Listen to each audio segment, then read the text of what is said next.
Hello and welcome to Note to File, a clinical research podcast. A collection of interviews, candid commentary, and general nonsense for the clinical research community. Check us out at notetofilepodcast.com. And now, without further ado, on to the show.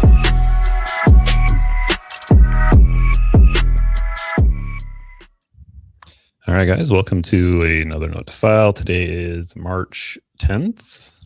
What's up, Denali? Hey, what's going on? Today is National Napping Day. Oh, that's beautiful. Jeez. Gonna have to clear my afternoon. I disagree. I hate a nap. What kind of person hates naps? I don't know. I mean, I get it. It's like a whole thing, and people really enjoy naps, but I cannot take a nap without feeling like garbage for the rest of the day. Okay, so I will, and I think this has to, I got into some research on this a while back, but I think it has to do with like the rhythms of like type of sleep you fall into and like your whatever that like light deep REM sleep. And if you sleep between like 15 and 20 minutes, you don't hit that like whatever sleep gives you those like I don't know where the fuck I am wake up vibes. So I like cat naps, to be fair. Like if I take anything longer than like 20-30 minutes, I really. So you think it's about the time, like literally the time of the nap? What you're saying? The duration, yeah. Well, yes, 100%. No, I can't do it. What? I refuse. Get out, Emerson. You're killing me. I also hate naps. Thank you, Emerson, a fellow nap hater. Man, no, I will do like a good I'll lay down on the couch for like 15 minutes during lunch and like enough to like have a tiny little baby nap, and like that refreshes me. You know what? Just sleep or be awake. Well, I'm also a Don't nap. absolute trash sleeper at nighttime, so maybe that has something to do with it. Well, got problems, so learn to sleep. That's where take it's some at. melatonin or something, right? That's what I'm supposed to do. Anyways, I will not be celebrating National Napping Day, but I am glad to see there's at least one other nap hater in the audience. I feel validated. I apologize to everyone on my team who has their meetings canceled this afternoon because I will celebrate in full force. You will now be napping. I am now have obligations. You're essentially forced to at this point. There's really not many. There's not an option for me. Hands are tied. Okay. Well, forward this to your boss so that he's aware. Sorry, Nick. Snapping this afternoon. There you go. All right. Well, we got a couple things to cover today. Just back from the third annual SOS. It was in San Diego.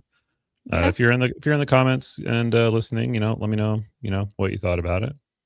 I had a good time. I think it is unique from a lot of conferences. I really do like, I don't know. I feel like a lot of conferences I go to end up with like so many like independent little break off group events, and like SOS kind of does a good job of keeping like everybody's kind of together. It's because it's small too. That probably helps. Well, I mean, it's small-ish. It's grown pretty substantially over the years, right?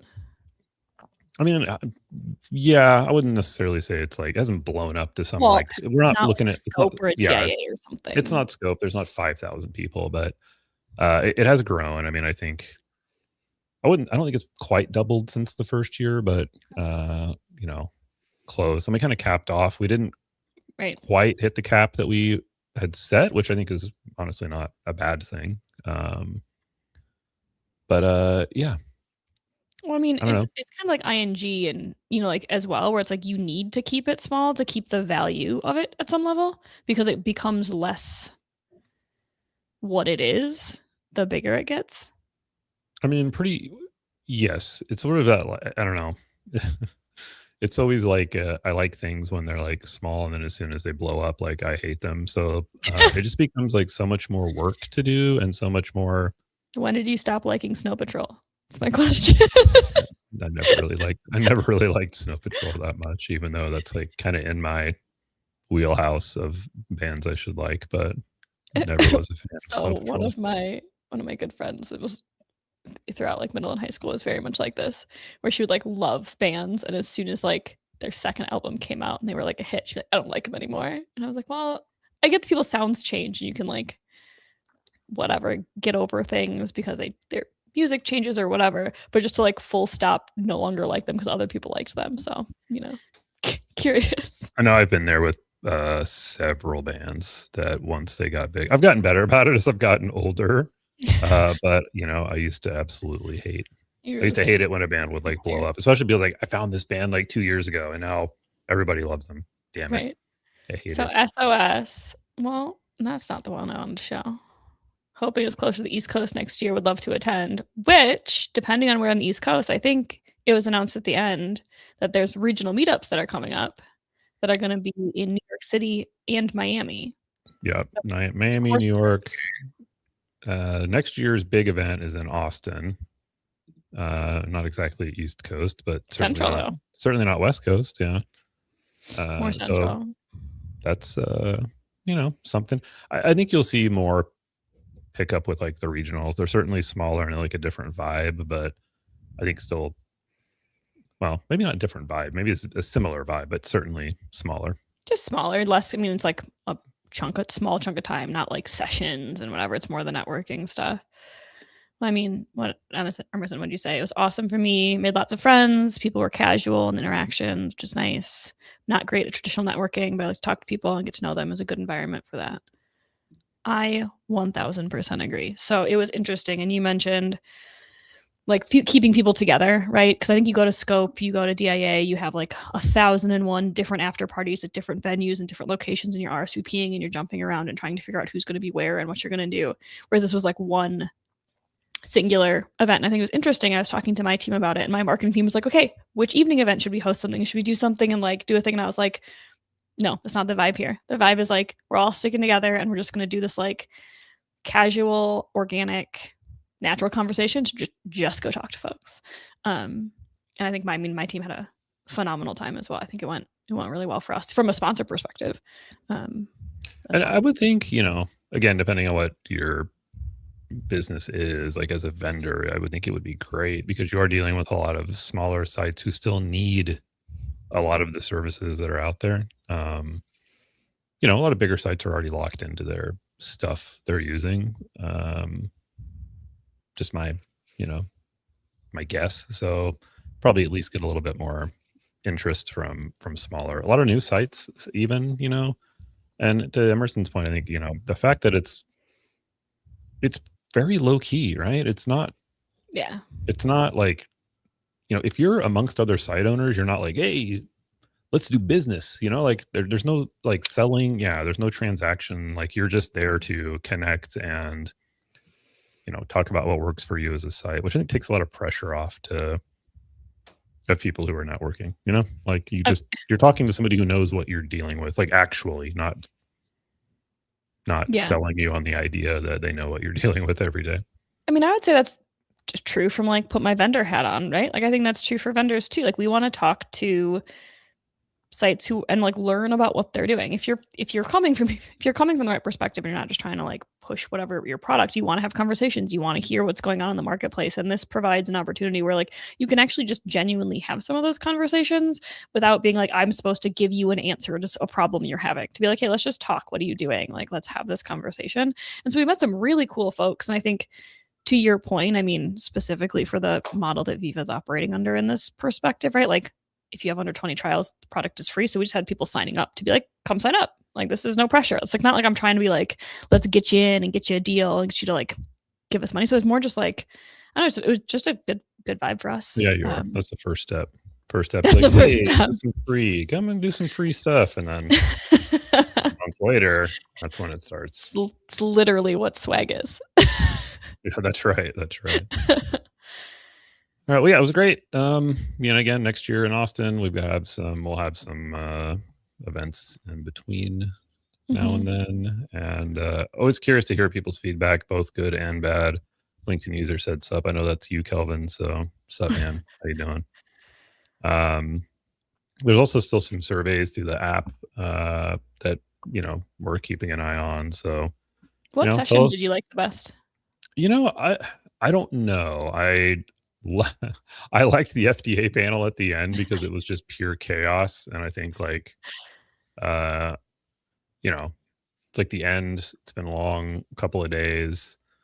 I feel like there was a lot of just chaotic energy, not in a bad way, but I like that. So it felt Yeah. It's what I like about all the panel, though. Is they do.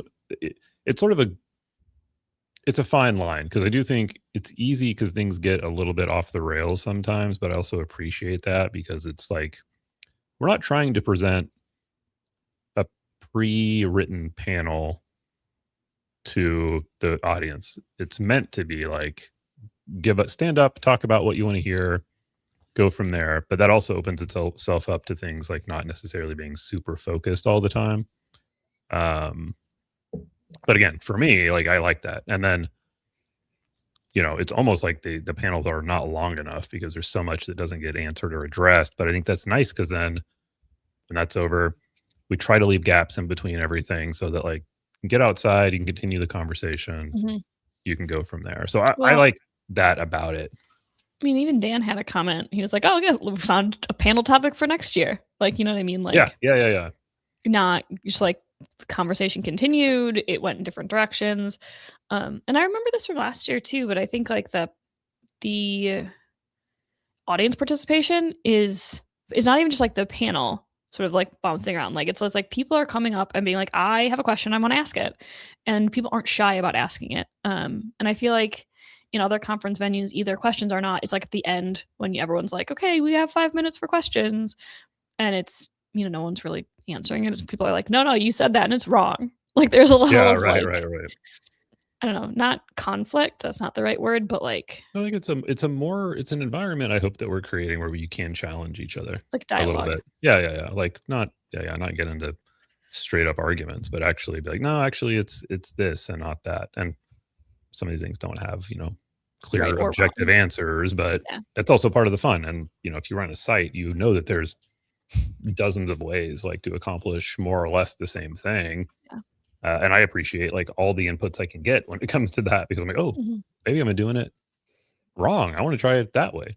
And Mhm. you wouldn't get that unless you're in a room full of, 3, 4, 500 other people who are, kind of dealing with the same thing. So Yeah. again, I appreciate that the most about it. And again, we're taking feedback, trying to keep making this thing better. This is our third year. We're site owners. We're not conference throwers. So like, doing our best to sort of meld the two in a way that is not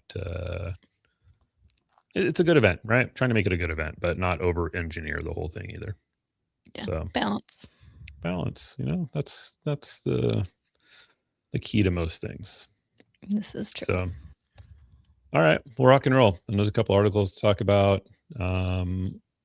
Let's see. I think you provided the first one. So I'm going to try something a little different, guys. I'm going to try to throw up the article briefly and take it off the screen. But I'm going to make sure I said this before, but I'm going to make sure to put the articles in our show notes so that you guys can read them. I assume nobody is reading them on the screen as we're talking about them. So there's really no reason for them to take up the whole dang screen. I'm also assuming folks aren't necessarily reading the show notes, but better chance. Well, no, but that. if there's a link in there that like Yeah. something we talked about that you want to follow up on, at least it'll be there and available for you. That makes sense. So Right. Yeah. the So this floor one is yours. came out and it's an interesting, it's a topic we've talked about on and off, but it's from Global Data, opening clinical trials to pregnant women. And it's really talking about the engagement or lack thereof of pregnant women in clinical trials and what then the impact of that is across the board. So, it's one of those things where, I remember when I was having my kids, it happened a couple of times where you go and they're like, oh, okay, you're pregnant. You get so sick. So I got COVID when I was pregnant with my daughter. And I was like, well, none of the tests have been run on pregnant women. So we don't know. So do you want to or not? And like that's the answer a lot of times where it's like, well, this hasn't been tested in pregnant women. And it's like, but you still get sick. And like pregnant women still get serious illnesses. Like I know it's weird that you get pregnant and just like all of a sudden you don't get sick. I'm gonna need to see some data. But like you still get sick. You still have chronic illnesses. You still have very serious illnesses. You still have fucking benign, inconvenient illnesses. And you go to the doctor and the answer is, well, we don't have anything that's been tested in pregnant women. So your choices are you can take it and roll the dice and say, or you just don't take anything and you suffer through whatever it is. It doesn't feel great.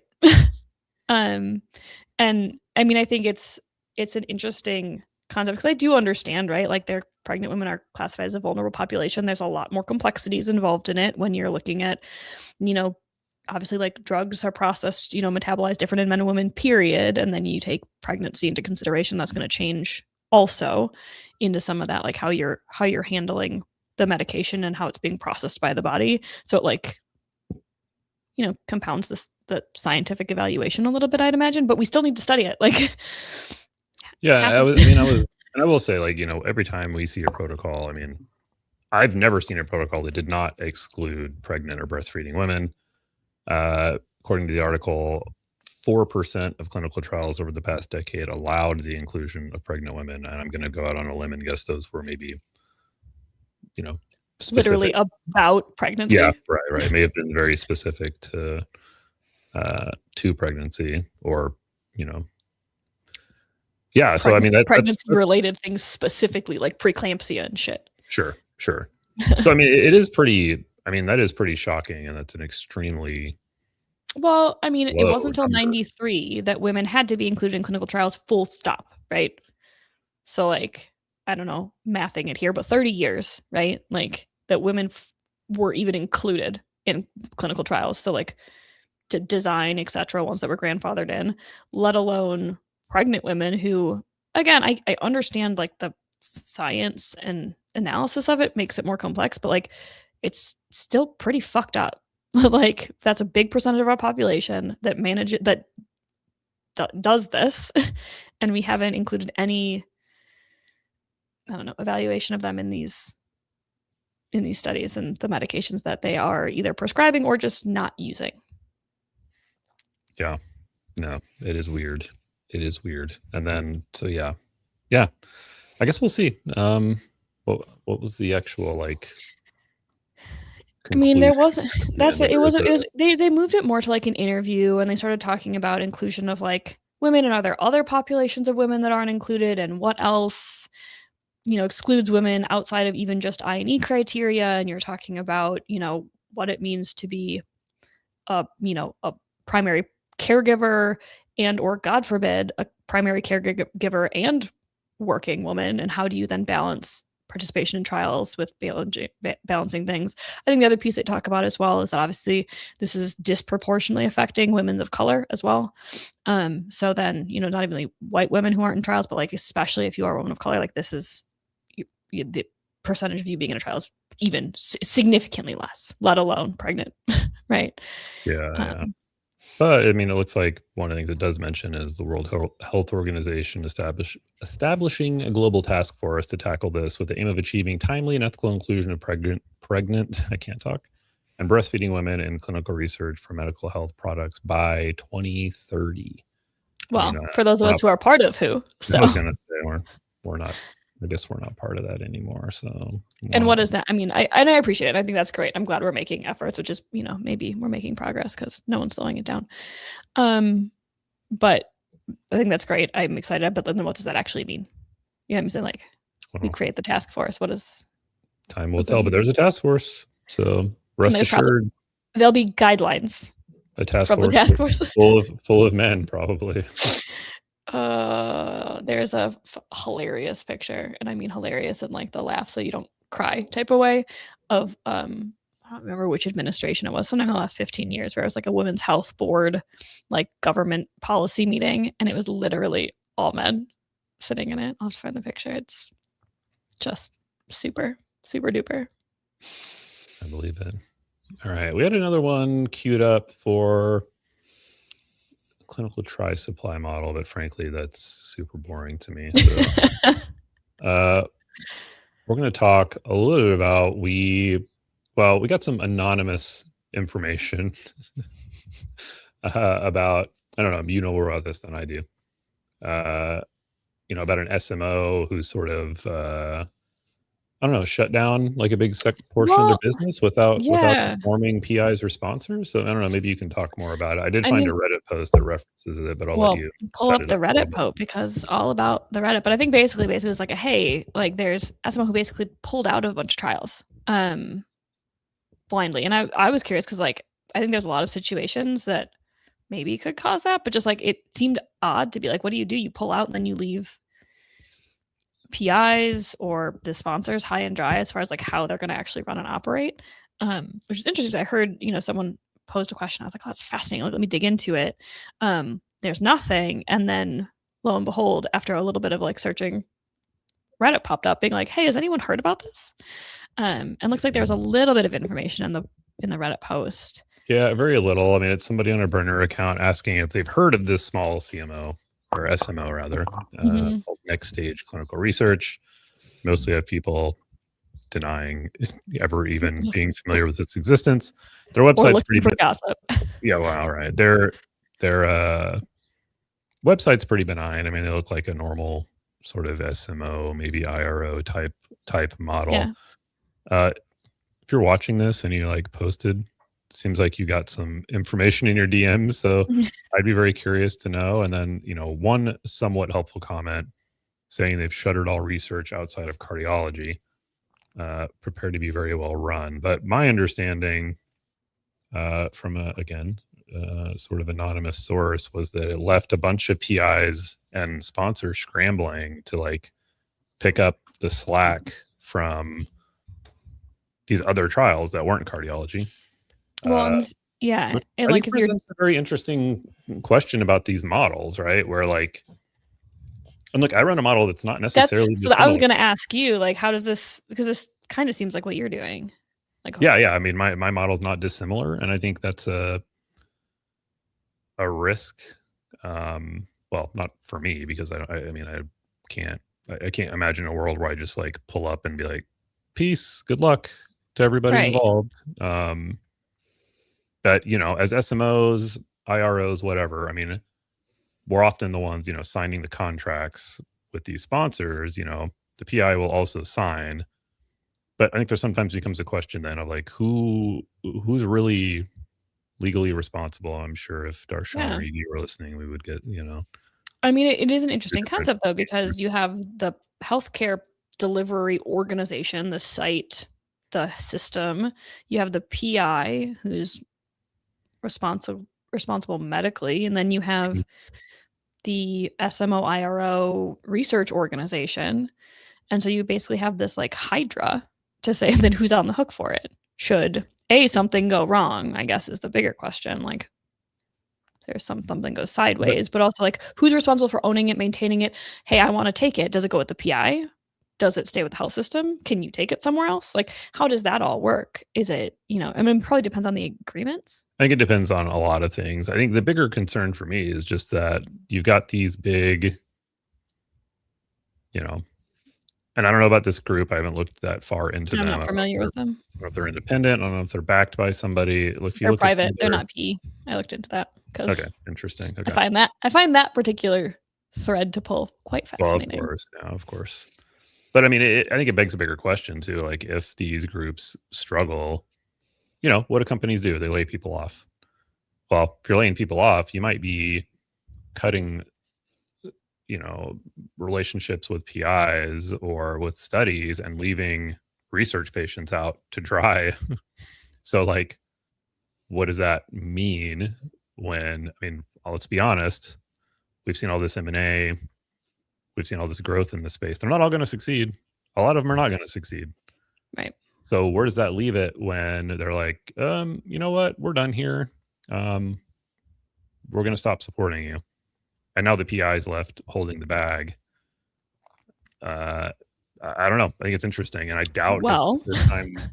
I doubt it's the first time it's happened, and I doubt it's going to be the last time that it happens. well, if we look at the lovely example of rural health and what happened in this scenario when you had a lot of M&A and people bought in and what happens? The fucking Shuts clinic's down. closed. Yeah. The doctors move elsewhere and the patients are fucked. Well, and again, I don't know enough to know like if these are embedded models, like PIs are going on about their business probably. But again, to me, the bigger thing is if you enrolled 40 patients at this site and you're like, well, you know what, this isn't really working out. Good luck. Like, how do these patients on study? I mean, they can't just drop out. That's going to kill all their endpoints. That's going to kill all the data that they've been collecting. I mean, it raises a lot of questions, and I'd be curious to know more. I mean, if anybody out there knows more, feel free to reach out. It sounds like it's not obviously if somebody is creating burner accounts on Reddit to like ask questions, it's maybe not something that's my personal Reddit is even too close to me. I need to create a burner account. Right. Something is, maybe questionable, going on. So, well, like, I don't know. Yeah. I don't know. It's just an odd premise. I don't know. Because I do think the patients are the ones that get left behind, to your point. You know what I mean? Like, there's the science behind it, right? Like, I'm sure the pharma company's pissed because they invested in this and, what have you. And the PIs, other things. But, like, it's especially depending on the type of trial that is being run, could be particularly shitty. Yeah. I mean, it could be dangerous. I mean, again, there's again, a lot of things we don't know. I don't want to speculate too much. Yeah. Well, yeah, I do. I want to speculate. That's literally all we fucking do. That's more fun. It's more fun. But also because, again, so much of this industry is like super opaque and you've got to like ask anonymous questions because nobody's going to come out and be like, yep, we had to cut this part of our business and here's why and here's what we're doing. So it really lends itself to a lot of speculation and not the good kind. I mean, generally, if you're speculating, it's generally not positive, right? Like, yeah, I don't know. Maybe it's a personality trait. I don't know. No, I get what you mean. Yeah, and there's not a lot of scenarios where this is a good thing, regardless of how you slice it. I mean, yeah. So yeah, I don't know. Curious. Maybe we'll hear more. We probably won't. Who knows? But we'll see. We'll see. Emerson's what we're here for, I feel like I should go make some tea now. He loves tea, and that's why we're here. I'll get the tea. So if you got tea, feel free to reach out to us and we'll talk about it. Even though we don't know anything about it because, we're irresponsible like that. Okay. Cool.